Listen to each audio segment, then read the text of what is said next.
Hi everybody, thanks for joining me today. Hope you're all well and safe and having a great day. Look at these thick paints. That's in Krita. And I want to thank Nino Priore for showing me how to do it.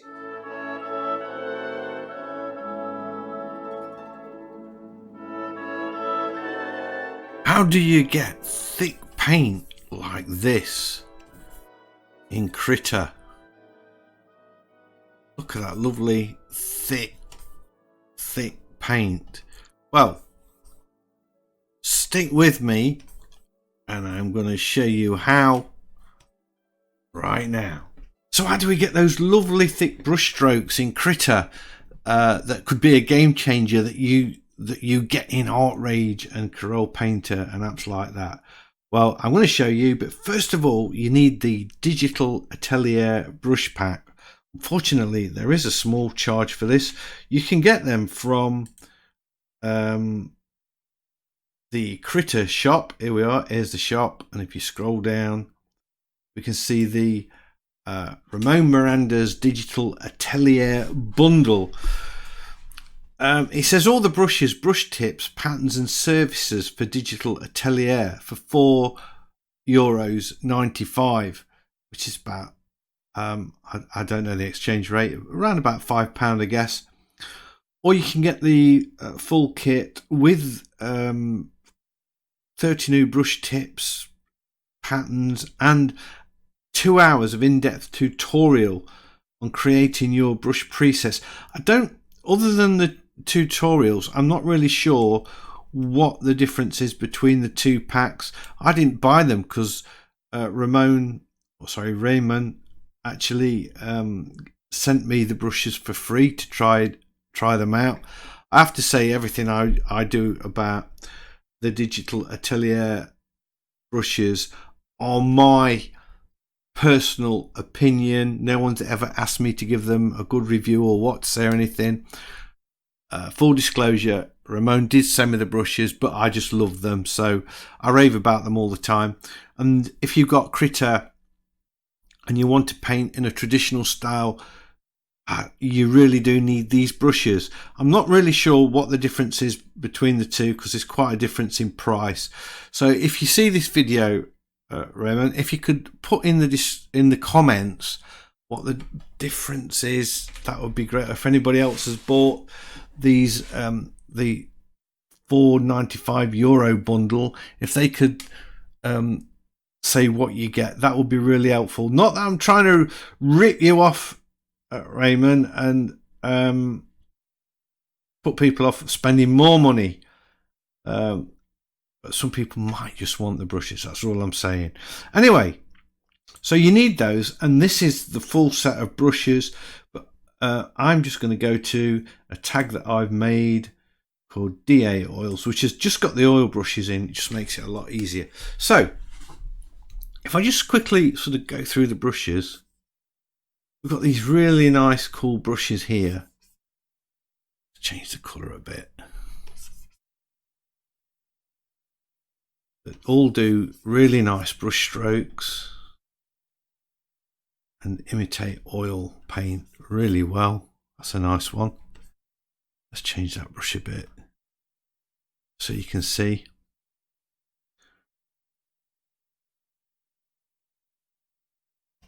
And you can see we're getting all these lovely strokes. We're going to get some blending going off, hopefully. Maybe here we'll get a bit of blending.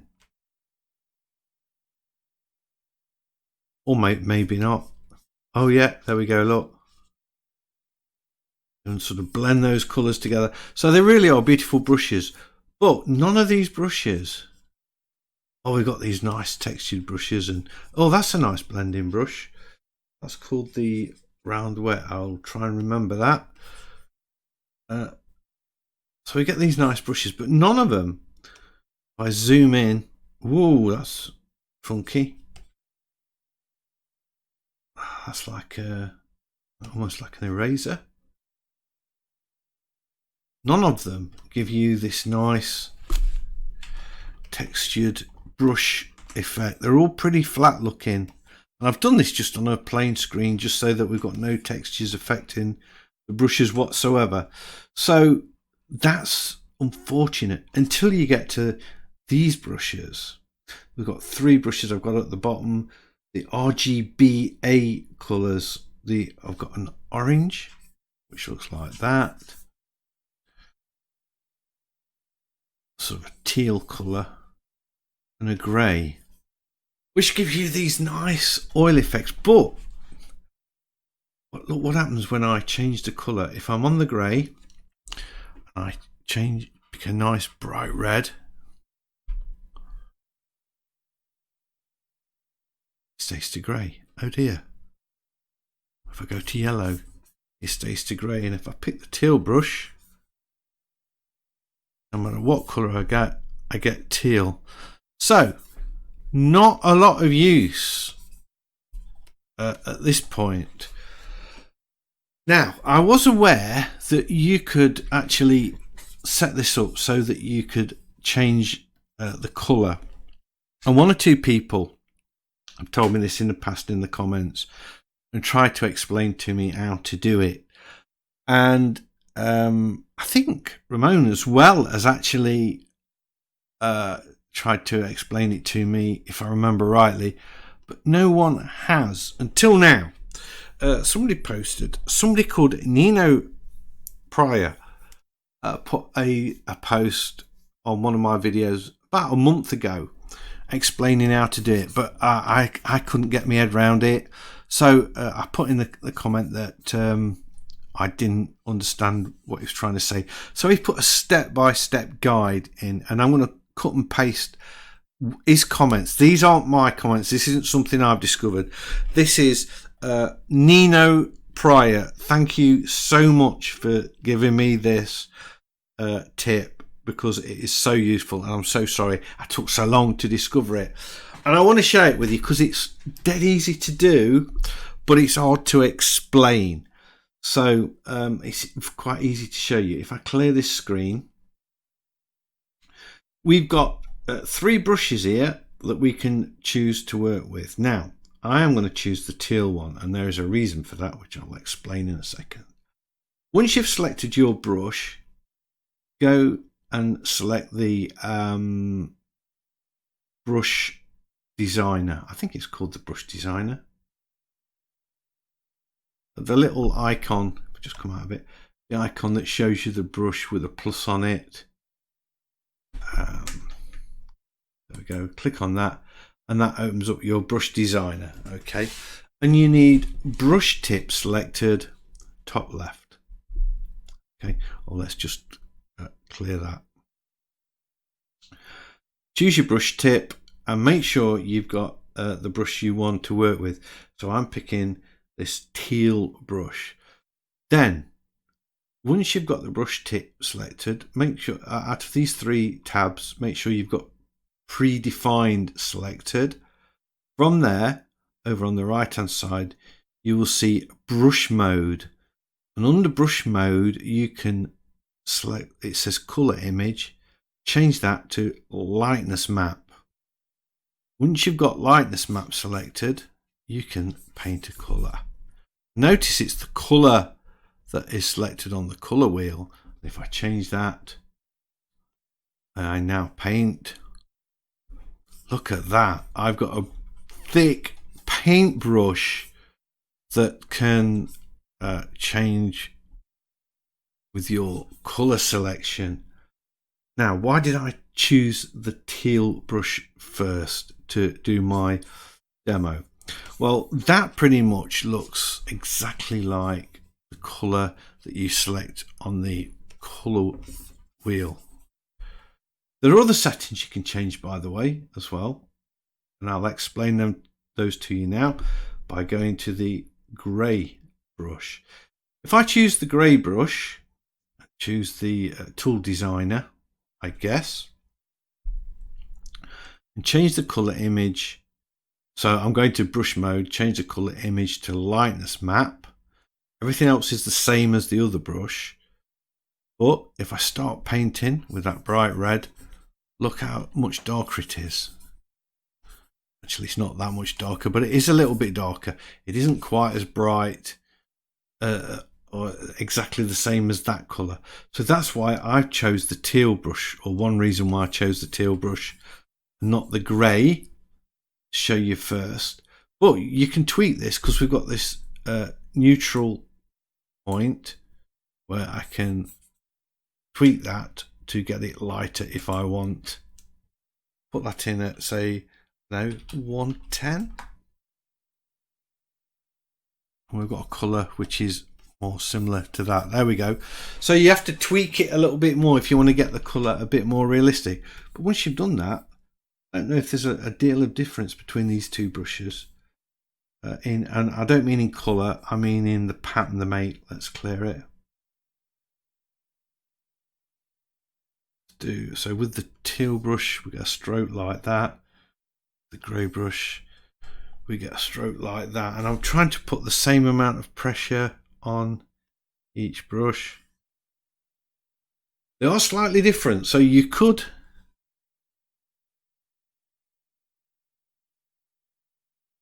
use them both. Now, the yellow brush, this gives you this much darker, much thicker brush stroke. But look what happens when I change the color image to lightness map.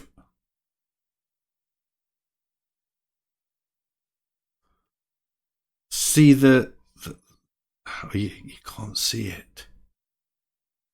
There is a considerable amount of lag.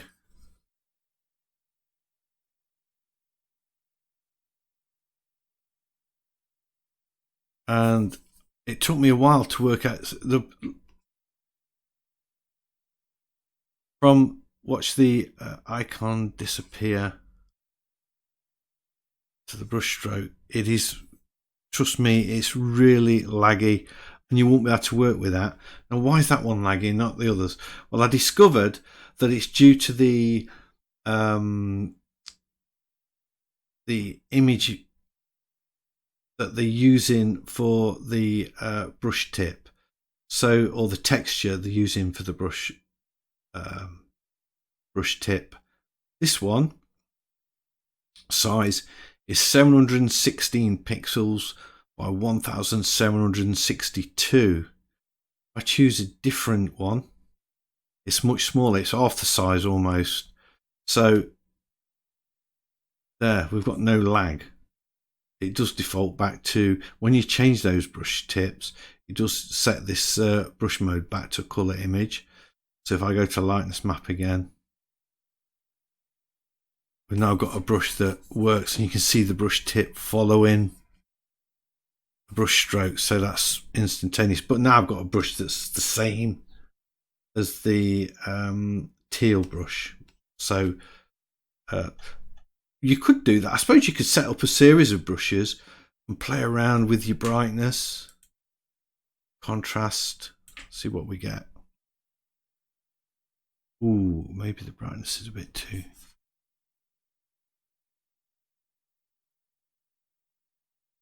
Colour am I using? Should be blue. I'm going to brighten this up a bit.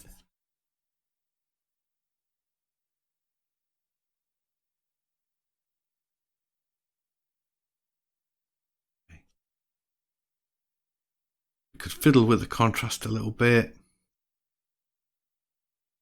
Fiddle with the brightness and get a really thick paintbrush. So you can fiddle with those.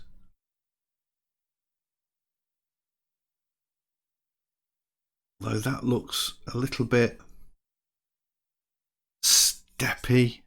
It's almost see picture of the texture. I could go into that, I suppose, and change this to 0.01. Say this is the space in between the strokes. Doesn't make a massive amount of difference.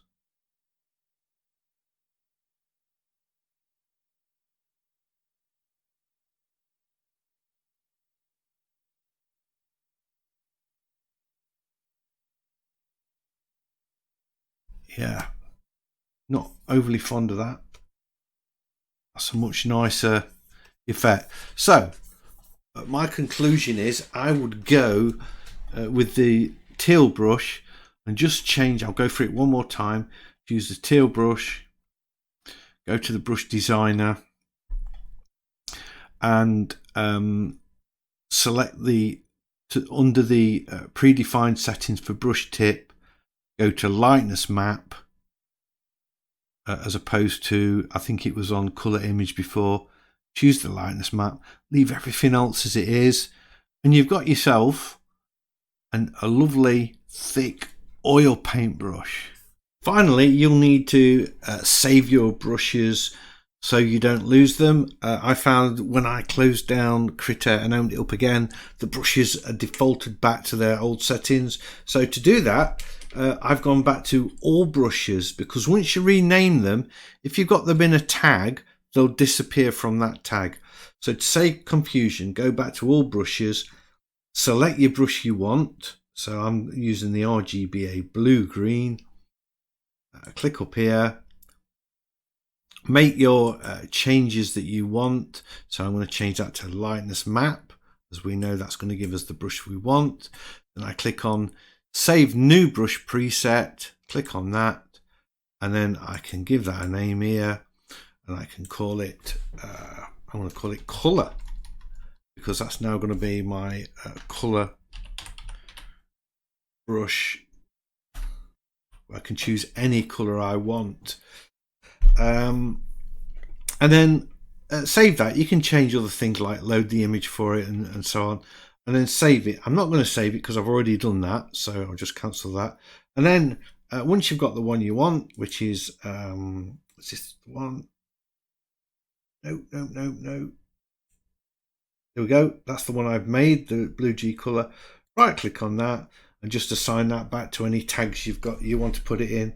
So I would put it in DA oils, which seems to have disappeared from here. That's a little bug I found every now and again, but I'm not going to worry about that now, because I know when I reboot Krita, that option DA oils will reappear. And there we are. That's my two new brushes that I've uploaded. I've uploaded the grey one, which I've called Colour Dark, and the lighter one, which I've just called Colour. So I've got two oil paint brushes to work in, and this is one of two videos, because I am going to now do a painting using these brushes, see what I come up with, and then I'll share that with you next time. So I hope you found this useful and informative. If you have, a big thumbs up as always is much appreciated, and if you're new to the channel, please consider subscribing. I've got loads of videos like this, and I'd love to be sharing them with you, so hopefully I'll see you all in the next one. Bye.